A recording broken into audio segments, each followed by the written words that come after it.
Huwag naman tayo maniniwala sa mga fake news, no? No less than PDEA nagsabi na hindi totoo ito. Kuminsan, it's so unfair. Naabay sa trip sa New York. Nung kauna-unahang trip sa New York ni Presidente at saka ni Lam, merong isang Pilipino na kasama sila na di umano ay wanted. Ewan ko kung nakuha nyo rin yung kanyang expose na ganito, no? Pero itong Pilipinong ito daw ay wanted para sa pangangalakal ng pinagbabawal na gamot. Hindi lang pala sa Pilipinas, abay pati sa Australia. So ang tanong na marami, bakit napakalapit doon sa larawan na yon itong taong ito kay Presidente at kay PBBM at kay Lam doon sa New York? Ang sabi nga ni Attorney Trixie Angeles, oy, alam ko yung picture na yan, nasa likod lang ako, no? Nakita ko yan. Natatandaan ko yan kung kailan kinuha yung picture na yan. At kung makikita mo yung picture na yon, ang akala ko nga para siyang PSG kasi malapit siya at siya parang meron siyang position na parang confident siya na naroroon siya, no? So ang tanong, anong ginagawa na isang drug trader sa tabi ng Presidente at ng First Lady sa New York? Number 1. Number 2, baka naman sumakay pa yan sa Presidential Flight 001 papunta ng New York. Baka tayo pa nagbayad ng kanyang pamasahe. Sino siya? Anong relasyon niya sa Presidente at kay First Lady?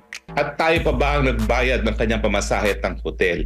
Samantalang siya pala ay may mga kasong hinaharap para sa pangangalakal ng droga, hindi lang sa Pilipinas, kundi pati na sa Australia pa.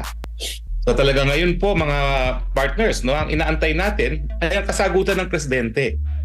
Minsan lang siya nagsalita tungkol dito sa paratang na siya ay nagpupulburon, no? At ang sabi niya, I will not dignify that with an answer. Pero alam nyo, bagamat hindi naman ito hukuman, ito'y Court of Public Opinion, anong epekto? Ano yung importansya ng dokumento ni Maharlika? Well, unang-una, kinocorroborate yung sinabi ni Presidente Rodrigo Roa Duterte na meron nga siyang nakitang ebidensya galing sa PDEA na gumagamit ng pinagbabawal na droga ang ating Presidente. So, ang kulang na lang, ipakita itong dokumentong ito kay Presidente Duterte at ikumpirma ni Presidente Duterte kung ito nga yung dokumento na pinakita sa kanya ng PDEA. Pangalawa, kung meron kasing usok may apoy, di ba? Sinasabi nila, when there's smoke, there's fire. So ngayon, may mga decision kasi si Presidente na hindi ko maintindihan. For instance, itong pagpapalakadkad, yung pagkakaladkad sa atin sa giyera sa China, na since sa mulat-mula sa panahon ng 1400, napakatindi naman ang ating pagkakaibigan. Bakit nagkakaroon ng ganitong hindi maintindihan na desisyon? Nasa tamang isipan ba ang ating Presidente? At ngayong may mga paratang na gumagamit siya ng pinagbabawal na gamot, baka naman tayo makaladkad sa gera habang nasa impluwensa na pinagbabawal na gamot ng Presidente. Hindi ko sinasabi na yan nga po ang katotohanan. Pero nakasaad sa saligang batas na meron tayong karapatan sa impormasyon sa mga bagay-bagay na makaka-apekto sa ating pang-araw-araw na buhay. At siyempre, yung desisyon ng Presidente na wala sa tamang isipan na po pwedeng magresulta sa giyera at pagkamatay ng napakaraming Pilipino, yan po ay isang bagay na nakaka-apekto sa ating pang-araw-araw na buhay. So I think the President has to come clean. Hindi po pwedeng ilihis ang issue. Kahit anong gawin niya na problema ang West Philippine Sea, yung gutom pa rin ng tao ang mararamdaman. At ang malalaman talaga nila, ang tunay na problema ng taong bayan, yung kahirapan, yung pagtaas ng presyo ng bilihin, yung kakulungan ng trabaho at yung mababang mga sweldo, no? At in the end, wag naman sana na para makalimutan lang ang tunay na mga issue at kasama na nga yan, yung issue ng pulburon, kakalad ka rin niya tayo lahat sa aberya. Attorney, isa din po sa mga napansin, balikan lang natin yung dokumento na inilabas ni Maharlika, yung walang controlled number. Gaano ba kalaga na may control number yung isang dokumento para malaman na yan ay original o lehitimo? Well, alam niyo po, pati sa hukuman, wala namang mga control number. Ang meron lang siguro case number. Kung search warrant number, no? So, hindi ko maintindihan kung ano yung importansya ng control number kasi nga sa rules of court, kapag dokumento pinag-uusapan, kinakailangan ipresenta lang ang original at ipresenta yung tao na pumirma para i-identify niya na pirma ko nga yan. So yun lang po kinakailangan sa paper documents, no? So, ang sa akin naman is napaka-defensive naman PIDEA. Ulang-una, sila ba yung mga nakaposisyon sa PIDEA nung panahon? Di umano itong dokumentong to ay ginawa. 2012, kung hindi ako nagkakamali itong dokumentong ito, no? So, ang dapat mga nagsasalita, yung mga nakaposisyon sa PIDEA noong 2012. Napakatagal na panahon na rin yan, no? Mahigit 10 taon na yan, 12 taon nang nakakalipas, no? At hindi natin alam, baka naman wala namang kamuwang-muwang yung mga PIDEA na nagsasalita ngayon, no? Kung ikukumpira mo doon sa mga PIDEA na naroroon talaga sa katungkulan nila noong 2012. Pero alam nyo, pagtutugma ito sa sinabi ni dating Presidente Rodrigo Roa Duterte. Ang sabi niya, nung siya ay mayor, 2012, mayor naman si Presidente. Pinakitaan siya ng ebidensya. Ibig sabihin, dokumento ito na nagpapakita na yun nga po na gumagamit ng pinagbabawal na droga. Ito naman po ay talagang kumbaga operation para hulihin on the act. Naudlot nga lang. Bagamat tinago ni Maharlika yung pirma ng tao, tama lang yun ha. Kasi alam nyo, yung taong yun ngayon ang magpapatunay sa authenticity ng dokumentong ito. Abay kung nais itago ang katotohanan, ang gagawin nilang dyan, gugurgurin siya. Alam mo, napakagaling ito si Maharlika, no? Siya ang responsable sa pagkakaroon ng mga bagong mga salita gaya ng gurgor. Ngayon, alam ng tao na kung ano ibig sabihin ng gurgor. So, kinakailangan talagang itago kung sino yung taong yan. Dahil yung mga tao na gustong itago ang katotohanan, ay nako, baka matepok yung taong yan. So, ngayon, ang dapat sa PIDEA ay magkaroon sila ng pagkakas. Tignan nila. Siguro dapat makipagtulungan. O di naman kaya si Maharlika na makipagtulungan na sino yung taong yun. Hanapin na natin kung sino yung taong yun. Hindi naman kinakailangan otoridad pa maghanap dun sa taong yun. Pero may nakapirma dyan na taga-PIDEA, so madali natin malaman kung sino yung taong yan at panindigan niya kung pirma nga niya o lagda nga niya yung nandoon sa dokumento. May paliwanag naman si Maharlika doon sa tanong ni partner Jade kung mahalaga ba yung control, bakit walang control number. Ang sabi niya, during kasi na isinubmit yan para sa operation, kasi parang ano yun bago mag-operate, kumbaga hindi talaga nakapag-operate kasi hinarang na. Kung naituloy yung mismong operasyon, malalagyan daw yan ng control number. Kaso nga lang, nung sinabit pa siguro yan, nabasa ng hindi binigyan ng go signal, kaya walang naging control number. At kung pagbabasehan mo naman yung pahayag ng PIDEA, ang sinabi naman doon na mga operation. Hindi nga natuloy yung operation. Kasi nga, hinarangan na. So, yun ang mga sinasabi ng dalawang panig attorney. Well, ewan ko kung nabanggit si Maharlika kasi pagya ko lang nakita yung interview nyo, no? Atat na atat nga ako sumali doon sa usapin. Atat na atat din kayo makipag-usap sa kanya. Alam mo, tayo lang atang nagpakita ng interview kay Maharlika, ha? Tayo lang sa periodiko ang pumansin dyan. Pansinin nyo, ang mainstream media, tahimik. Samantalang, newsworthy ito, no? Newsworthy ito dahil ordinaryong dokumento ito na po pwedeng mapatunayan. Hindi ko pa sinasabi na napatunayan na yan. Pero napakadali patunayan yan. At kapag yan ay katotohanan, ay talagang sa akin, yan ang mag-i-explain sa mga desisyon na hindi ko maintindihan na ginagawa ng ating presidente. Lalong-lalo na yung kanyang propensity na balentong ng balentong, walang consistency sa kanyang mga pulisiya na sinasabi. Well, ewan ko kung nabanggit ni Maharlika kung sino ang humarang. Pero ito matter of fact lang. Yung mga pagkakataon na yon, alam natin na ang unang ginang ay kapartner ng dating executive secretary mismo ni Presidente Noynoy Aquino na nakaupo noong 2012. Alam natin na nagkaroon ng gusot sa kanilang relasyon dahil nga dun sa vice presidential elections ng 2016 na maging katunggali sila. Pero ang balita ko nga pala mga partners, sabi ng aking mga balita, ang ating mga marites, balikan na raw sila ngayon. Friends na sila uli. At syempre, pag ikaw na may naging law partner at ako naman ay 34 years na rin nagpa-practice at nagkaroon ng mga law partners, matindi talaga yung samahan na yan. No? So hindi ko lang alam kung sino talaga yung tao na nagpapigil ng raid. Pero definitely, hindi ko alam kung senador noon ang ating presidente. Alam niyo ba kung senador siya noong 2012? Search natin kasi 2013 siya tumakbo bilang pangalawang Pangulo. 2016 elections yun, di ba? 2016 siya. Oo, 2016 elections. So, mukhang senador siya noon, no? Kasi nag-serve siya short term as senator. So, kung 2016, siya ay tumakbo noong 2010 at siya ay naging senador ng mga panahon na yun. So anyway, may impluwensya rin siyempre isang nakaupong senador at siyempre malapit din ang kanyang pamilya doon sa dating nakaupo na executive secretary. No? So kung po ang mga dapat ngayon, ang sinasabi ko, hindi naman dapat paniwalaan kaagad-agaran. Siyempre, kinakailangan dumaan sa proseso para makita ang katotohanan. Pero hindi po pwedeng manahimik ang presidente ngayon. Hindi talaga po pwede. Kinakailangan na siyang mag-deny or mag-explain. Pero attorney, lumalakas dahil nga dito sa pagkakalabas nitong mga dokumentong ito, lumalakas yung panawagan na dapat magpa-drug test na ang Pangulo. Napakahirap ba magpa-drug test, attorney?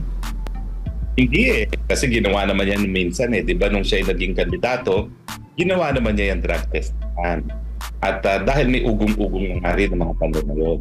Pero ngayon, mas importante magpa-drug test, no? At kung talagang gusto nilang matigil na itong issue nito, dapat ang drug test sa pamamagitan ng buhok. Kasi ang pagkakaintindi ko, ang pulburon madaling mawala sa bloodstream. Pero yan ay nananatili sa buhok. Para lang once and for all, matigil na itong mga ugong-ugong. Hindi mo kasi po pwede mabaliwala ang mga sinasabi ni Maharlika kasi alam ng lahat sa mulat-mula siya ang pinakamalapit na loyalist vlogger kay PBBM. Alam ko yan nung ako ay presidential spokesperson at alam ko talaga yan. At lahat ng tao alam yan. No?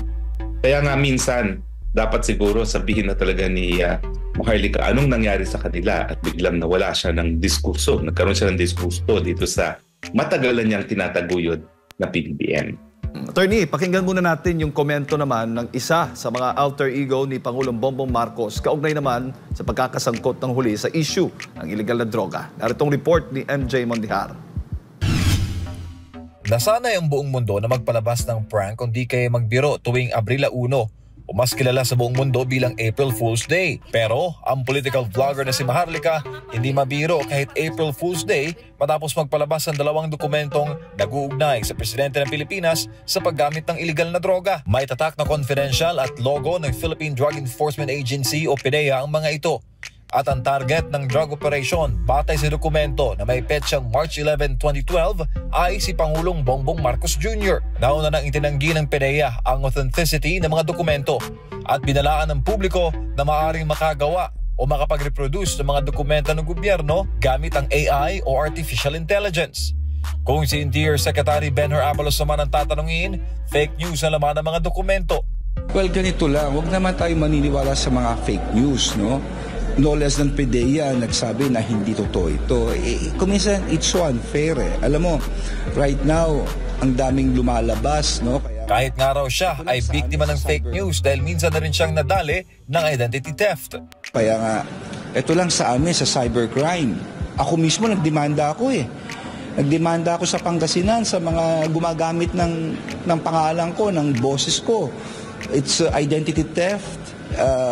Ang kaso pa nito ay hindi lamang identity theft, no, pati estafa pa dahil ang dami niyang hiningan. So yun ang mga sinasabi ko. Pag-ingatan po natin, huwag tayo basta-basta kaagad maniniwala. Samantala, may payo naman ang dating Press Secretary na Marcos Jr. sa mga Pilipino sa drug issue na nauugnay na naman sa punong ehekutibo. Lalo pat karapatan ng taong bayan na malaman ang estado ng kalusugan ng isang presidente at kung may kakayanan pa ba itong pamunuan ang bansa.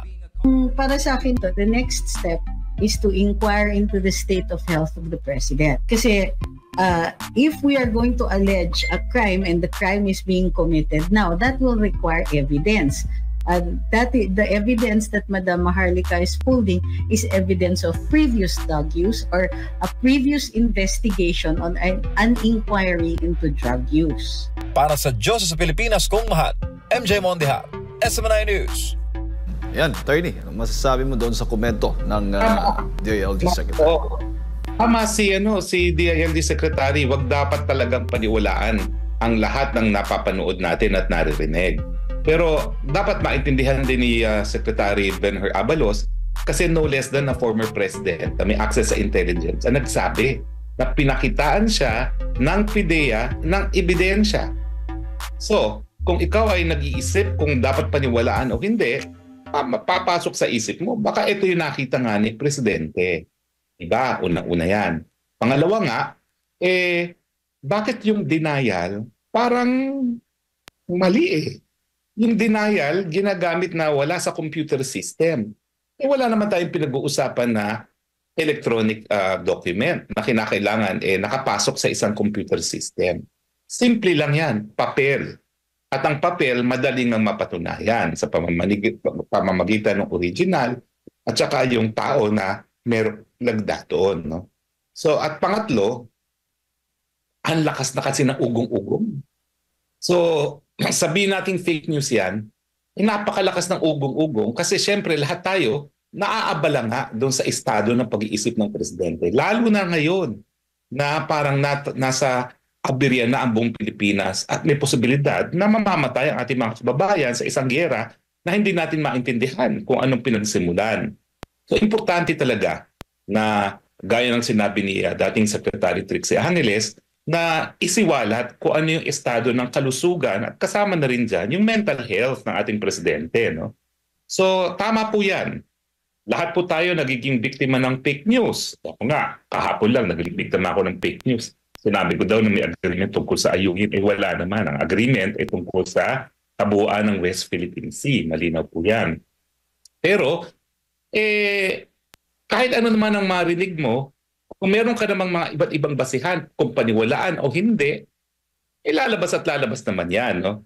So para nga, matulungan ng taong bayan na magdesisyon kung paniniwalaan nila o hindi itong PIDEA leaks nito, kinakailangan magsalita na ang Presidente at kung gusto niyang makumbinse ang taong bayan, lalong-lalo na sa panahon na mukhang nalalagay ang aberya sa buhay ng mga Pilipino, magpa-drug test na. Dahil ang siyensya naman, hindi magsisinungaling.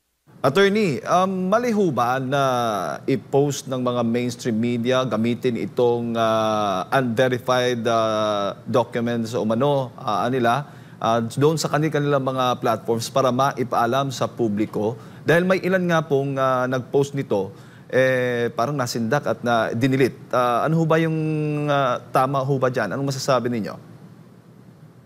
Well, kapag sinabi mo na katotohanan na ito, mali yan. Pero kapag sinabi mo na di umano, may ganitong dokumento, yun na yun. Yun na yung caveat. No? Di umano. Hindi natin sinasabi na authentic na yan. Pero kapag papel nga lang ang pinag-uusapan, napakadali po ng authentication process. Siyempre, ang batayan natin, no, dapat merong utter disregard for the truth para magkaroon ng pananagutan, no, sa libel. Now, meron bang utter disregard for the truth kapag sinabi mo na di umano ay may ganitong dokumento? Okay? At nais mo lang naman marinig kung ano nga ang panig ng kabila. Pero nga, iba rin ang konteksto ng mga pangyayari ngayon kasi no less than a former president na may access to intelligence ang nauna nang nagsalita. So yan po yung konteksto na dapat nating ikonsidera para bumuo tayo ng ating paninindigan tungkol sa mga dokumento nito. Ayan. Attorney, dito sa pangyayaring ito, alam natin maraming mga supporter si dating Pangulong Rodrigo Duterte. So once na nabanggit niya yon, may possibility talaga na lalo pang magduda yung mga naniniwala kay Pangulong Duterte dito sa kasalukuyang administrasyon, lalo na dito kay Pangulong Bongbong Marcos, nung narinig nila yung issue na gumagamit daw ng illegal na droga ang presidente. Si Maharlika din, may sariling following din yan. So kumbaga, maraming mga taong bayan, lalo na yung mga naniniwala kay Maharlika, kay Pangulong Rodrigo Duterte, na merong agam-agam dito. So hindi dapat ito ipagkibit-balikat ng ating Pangulo kasi hindi lang naman ito isang tao ang nagdududa. Marami na ito possible. So kailangan na niyang sagutin ito at mas maganda nga kung siya'y naniniwala na talagang hindi siya gumagamit ng droga, pwede niyang ipahiya itong dalawang personalidad na ito na nagsasabi sa kanya sa pamamagitan nga nung sinabi niyo po na magpa-drug test na. Pero mas maganda yung parang Big Brother style attorney na meron talagang camera mula sa pagkuha ng specimen hanggang sa pagsuri, hanggang sa paglabas ng mismong resulta para fair talaga, fair and square. At kung gusto niyang ipahiyain yung dalawang personalidad na yun, di ba mas maganda, attorney? Well, sa akin kasi, ang isang bagay ay kapanipaniwala kung ito ay credible at kung ito'y nanggaling sa isang credible source. Ang problema, hindi mo naman po pwede sabihin marites lang ang isang dating presidente. Kasi alam mo, pati ang Korte Suprema, doon sa issue na kung meron bang sapat na batayan ang pag-i-impose ng martial law, tinatanggap na wala ng ibang tao sa Pilipinas na may access sa intelligence kung hindi ang presidente lamang. So kung ganyan kadami ang access sa intel information ng isang presidente, paano mo sasabihin na hindi credible ang pinanggalingan ng isang aligasyon? Pero siyempre, miski credible ang isang aligasyon, hindi pa rin niya napapatunayan. Ang dapat lang natin alalahanin, dalawang hukuman natin. Court of Public Opinion, Court of Law.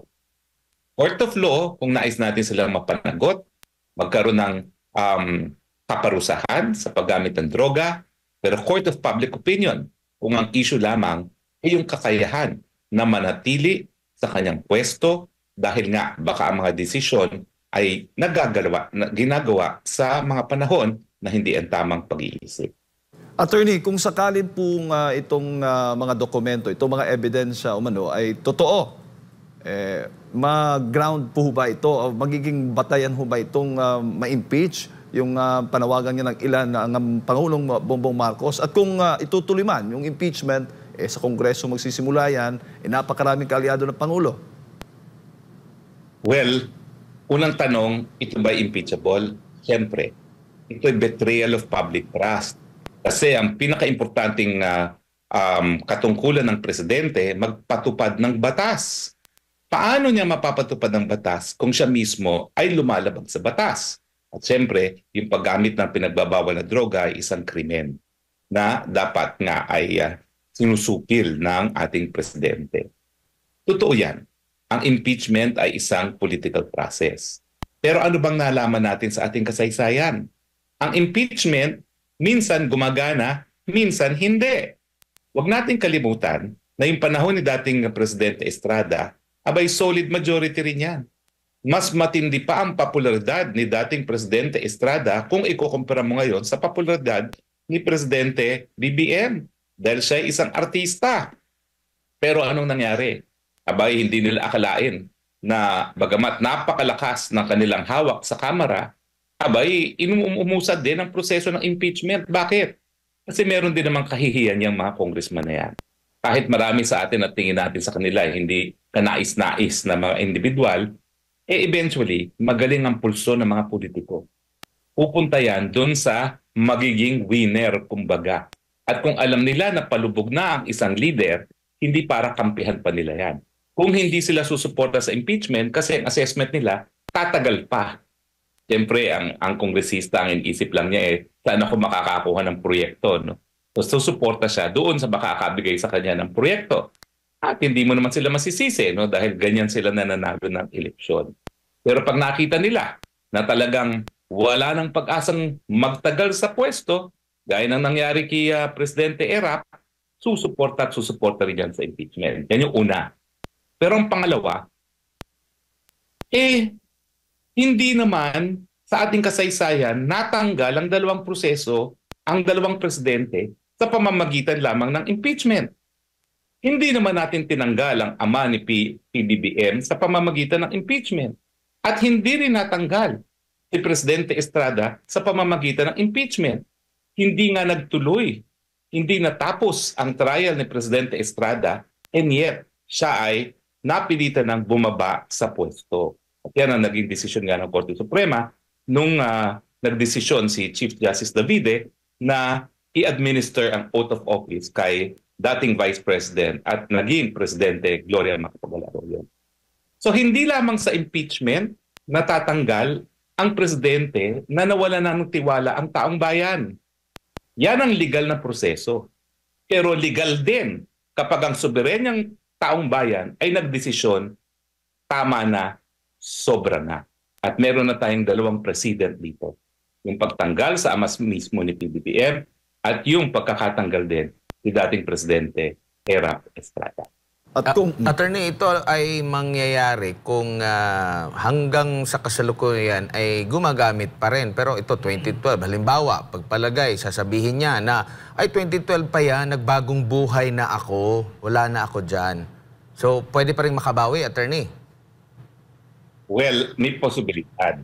Pero pag naman nangyari yan, na umamin siya, ang tanong naman, sabi mo, I will not dignify that with the response. Tapos, o pala, na at some point in your life, gumamit ka. So, ibang dahilan din yan para mawala ng tiwala ang taong bayan sa presidente. Kasi bakit siya nagsinungaling nung una? Technically, wala siyang sinabi na hindi ako gumamit ng droga. Pero pag sinabi mong, I will not dignify that with a response, ano ibig sabihin yan? That's so ridiculous na hindi ko dapat sagutin. Pero alam mo, ang mga Pilipino, mapagpatawad. O, di ba? Yung Hello Garci, nagsabi si GMA, I am sorry. Pero siyempre, iba naman yung GMA, no? Pandaraya, di umano yung nangyari doon. I am sorry, no? Pero ito kasi, ang hirap kasi sa droga. Bagamat lahat tayo umaasa na po pwedeng ma-rehabilitate sa mata. Hindi mo alam talaga kung completely rehabilitated mo. Lalong-lalo na yung pulburon. Kaya mahal yan. Iba ang trip daw niya. Hindi ko alam. Hindi ko pa na ever naman nasubukan ang pulburon na yan. No? Pero iba raw ang trip na yan. At bagamat ito'y hindi nakakasira sa utak, gaya ng shabu, kasi ang shabu ay chemicals, no? Ang problema rito, it is so addictive na napakahirap talagang alisin sa utak. Yan ay katotohanan. No? At kaya nga, kapag umamin na minsan yung naggamit, siyempre, pwedeng patawarin ng Pilipino at meron na rin tayong president dyan, si PGMA. Pero, ang tanong is, talaga bang wala? Yan. Kung maalala natin na attorney, ang una rin na nagparinig nito maliban sa pahayag ni Pangulo. Pahayag kasi ni Pangulo nung unang yung kampanya pa, meron lang siyang nabanggit, no, na gumagamit. Pero hindi niya direkta na sinabi yung pangalan. Later on na, naging presidente na. Ang isa sa mga naalala ko na ginamit itong issue na ito sa pangangampanya, si dating COMELEC Commissioner Rowena Guanzon. Kung maalala mo, attorney, di ba? Na nagdadala pa siya ng isang soft drinks sa kanyang kampanya, nagdadala pa ng vaccine kasi ginagaya pa yung bibig ng nooy dating Senador BBM, attorney. Well, alam mo kasi si Rowena Guanzon, nakasama ko rin yan sa faculty ng UP Law. Yan kasi isang Ilongga. At yan ay may kaya din ng Ilongga. So kumbaga, yung social circle ng panahon ng martial law, in siya. So alam niya yung mundo na ginalawan ni PBBM at kaidaran din niya. Hindi lang naman si Rowena Guanzon na nagsabi niyan, yung dating senadora na Nikki Cosseteng din. Altas yan. Kaidaran din ni Presidente. Pareho sila inikutan ng mga discos nung sila ay mga kabataan. No? So yun din ang sinasabi nila. No? Kaya nga napakahirap na i-dismiss itong mga dokumentong ito na bilang fake news kasi hindi lang naman ito ang basihan doon sa paratang. Uulitin ko po wala pang napapatunayan. Huwag niyong isipin na talagang gumagamit ng droga ang ating Presidente. Hindi pa po sapat yan kung ang pagbabasihan ay ang dokumento lamang. Pero pati po sa hukuman, lahat ng bagay-bagay na mapapatunayan ay titignan ng hukuman. Bakit parang by way of general reputation, napakadami na naniniwala na talagang gumamot at some point in time? At siyempre, kapag merong general reputation na gumamit nung nakaraan, wala namang basihan para sabihin na baka hindi na nagpapatuloy yan. So, ulitin ko po wala pa pong nagsasabi na napatunayan na gumagamit ang droga ang Presidente. Nagdadasal po ako na sana hindi.